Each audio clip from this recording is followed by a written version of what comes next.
Bonsoir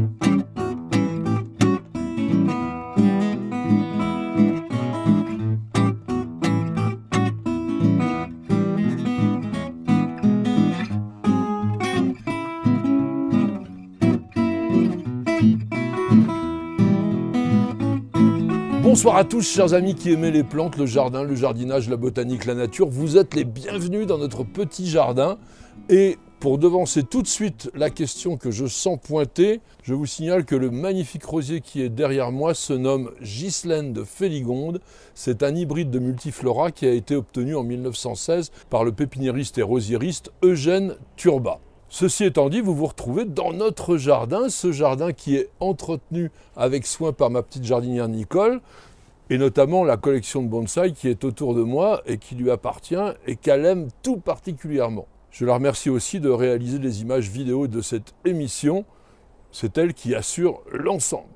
Nous sommes très heureux de vous accueillir ce soir pour le 204e numéro de notre émission journalière Le Quotidien du Jardin, cette émission qui vous est laissée à disposition gratuite pendant 1 ou 2 jours. Le principe de l'émission, vous le connaissez, je réponds chaque soir à l'une de vos questions. N'hésitez surtout pas à nous en envoyer, soit sur le mail, soit sur le site internet, soit bien sûr sur la chaîne YouTube, parce que c'est grâce à elle que nous réalisons cette émission. Et c'est avec Nicole que nous la préparons et que nous choisissons les questions. Et ce soir, c'est celle d'Alicia D, qui nous dit « Depuis le milieu du printemps, je vois dans plein de jardins des sortes de marguerites basses de toutes les couleurs. Pouvez-vous me dire leur nom et comment les cultiver en Vendée ?» Bien que la description de notre abonnée soit vraiment succincte, il est probable qu'elle évoque des plantes très intéressantes pour le jardin, mais d'ailleurs souvent confondues, qui s'appellent Osteospermum et Dimorphotheca. Je vous propose de faire plus ample connaissance, et ceci en détail, avec ces plantes, qui appartiennent toutes les deux, bien sûr, à la famille des Astéracées, la famille des marguerites, qu'on appelait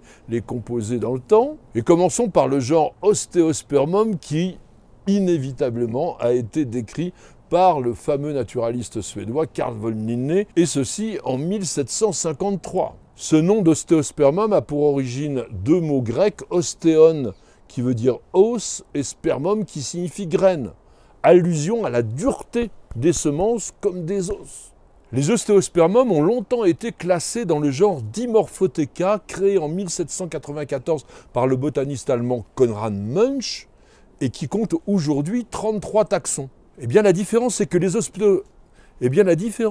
les ostéospermums sont tous des vivaces, tandis que les Dimorphotheca, eux, sont annuels. On nomme couramment les ostéospermums les Kepdesi, c'est-à-dire les marguerites du Cap, parce qu'ils vivent à l'origine dans cette province au climat méditerranéen de l'Afrique du Sud. Ils poussent dans des prairies ou les premières montagnes rocailleuses, et même parfois en lisière de forêt. Chez nous, on va cultiver uniquement des formes hybrides qui ont le gros avantage d'être très diversifiées. Selon les cultivars, on aura des plants de couvre-sol de 10 à 15 cm de haut ou alors des touffes de 40 à 60 cm. Ce sont des plantes à feuilles alternes, obovales, dentées ou lobées et qui nous donnent des fleurs en capitule comme toutes les astéracées, donc des fleurs qui ressemblent à des marguerites, de 3 à 6 cm de diamètre, avec des fleurons rayonnants. Alors le capitule c'est particulier, les fleurs c'est ce qu'il y a au milieu très serré qu'on appelle le cœur, alors que ce qui ressemble à des pétales ce sont des ligules. Et ce qui caractérise les ostéospermums c'est que le cœur présente généralement un disque de teinte contrastée, souvent dans le bleu ou le violet.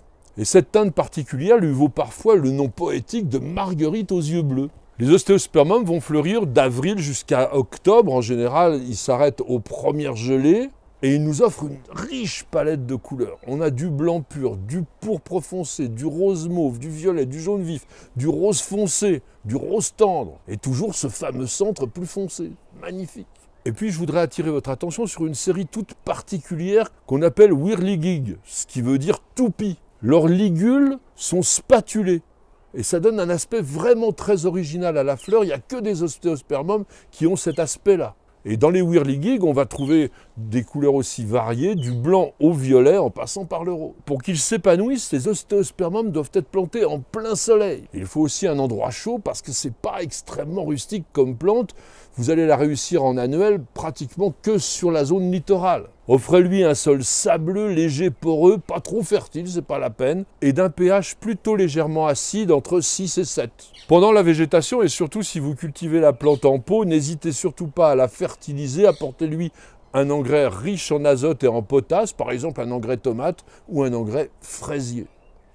Sachez qu'il est tout à fait possible de mettre en pot les plantes à la fin de saison et de les conserver pendant l'hiver dans une véranda où ils vont continuer à fleurir si la lumière est suffisante.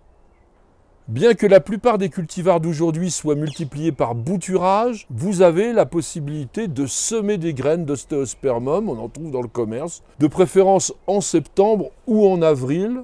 Il faut une température de 20-22 degrés pour que les graines lèvent entre 7 à 10 jours environ. Et vous allez conserver les plantules entre 18 et 20 degrés durant le jour, mais 8 à 10 degrés suffisent pour la nuit. Et sachez qu'une certaine fraîcheur va générer l'induction des fleurs. Passons maintenant aux Dimorphotheca, dont on cultive essentiellement des hybrides de Dimorphotheca sinuata, et qui sont très intéressants parce qu'ils ont une gamme de couleurs tout à fait différente des ostéospermum, puisqu'on va trouver des oranges, des crèmes, bon, des blancs aussi, du jaune et des roses saumon. Les Anglais appellent les Dimorphotheca Star of the Veldt, c'est-à-dire l'étoile du Veldt. Le Veldt étant un mot d'origine néerlandaise qui signifie un champ, et il désigne en réalité une prairie tempérée en Afrique du Sud, et dont les arbres sont totalement absents en raison d'une insuffisance de précipitations durant la période hivernale. Donc autant vous dire qu'ils ont vraiment besoin de soleil pour s'épanouir. Le nom Dimorphotheca vient du grec lui aussi, dimorphos, deux formes, et theca, réceptacle, en raison des deux sortes de ligules qu'il y a sur la fleur. La plante mesure en moyenne une trentaine de centimètres de hauteur, le port est dressé, les feuilles sont oblongues, lancéolées, entre 3 et 10 cm de long, grossièrement dentées et aromatiques lorsqu'on les frotte. Les capitules sont plus petits que ceux des ostéospermum, entre 2 et 4 cm de diamètre. Et la période de floraison n'est pas aussi longue non plus, mais l'avantage des Dimorphotheca, c'est qu'ils sont rustiques et même capables de se ressemer d'une année sur l'autre. Attention, ce sont des plantes qui craignent énormément la pourriture racinaire. Je vous ai dit qu'ils vivaient dans des zones quand même relativement sèches et il est préférable de les semer au printemps en place directement parce que les racines sont fragiles. Avril-mai convient très bien et vous allez avoir une germination entre 1 et 2 semaines si la température est à 18 degrés. Le reste de la culture est totalement similaire avec celle des ostéospermum. Pour finir, notez qu'il est possible de confondre ostéospermum et Dimorphotheca avec d'autres plantes de la famille des Astéracées, notamment les Gazania, mais les ligules des Gazania sont plus pointues et le cœur n'est jamais bleu. Vous pouvez aussi les confondre avec des Anthémis, mais là le feuillage est très finement découpé et le cœur en général jaune. Merci à tous et à chacun de nous avoir suivis. J'espère que ces plantes vous auront vraiment intéressé. Si vous avez un jardin ensoleillé, n'hésitez pas, c'est formidable. Les couleurs, elles sont extraordinaires, surtout avec les nouveaux cultivars. En tous les cas, je vous remercie de poser toutes ces questions. Vous voyez comme elles sont différentes de jour en jour et grâce à elles, nous constituons une véritable encyclopédie des plantes et du jardin. Merci. Mais évidemment, si vous voulez avoir accès à l'ensemble de cette collection très importante et la consulter en permanence, eh bien nous vous demandons une petite participation. Alors surtout, n'hésitez pas à devenir membre de News Jardin TV, le club. Il suffit pour cela, sur la page d'accueil de notre chaîne YouTube, d'appuyer sur la petite fenêtre Rejoindre et ensuite, Google s'occupe de tout. Madame, monsieur, je vous souhaite de passer une excellente soirée et je vous donne rendez-vous dès demain pour de nouvelles aventures jardinières et bien sûr pour un nouveau numéro de notre émission journalière Le Quotidien du Jardin. C'est sur News Jardin TV et nulle part ailleurs.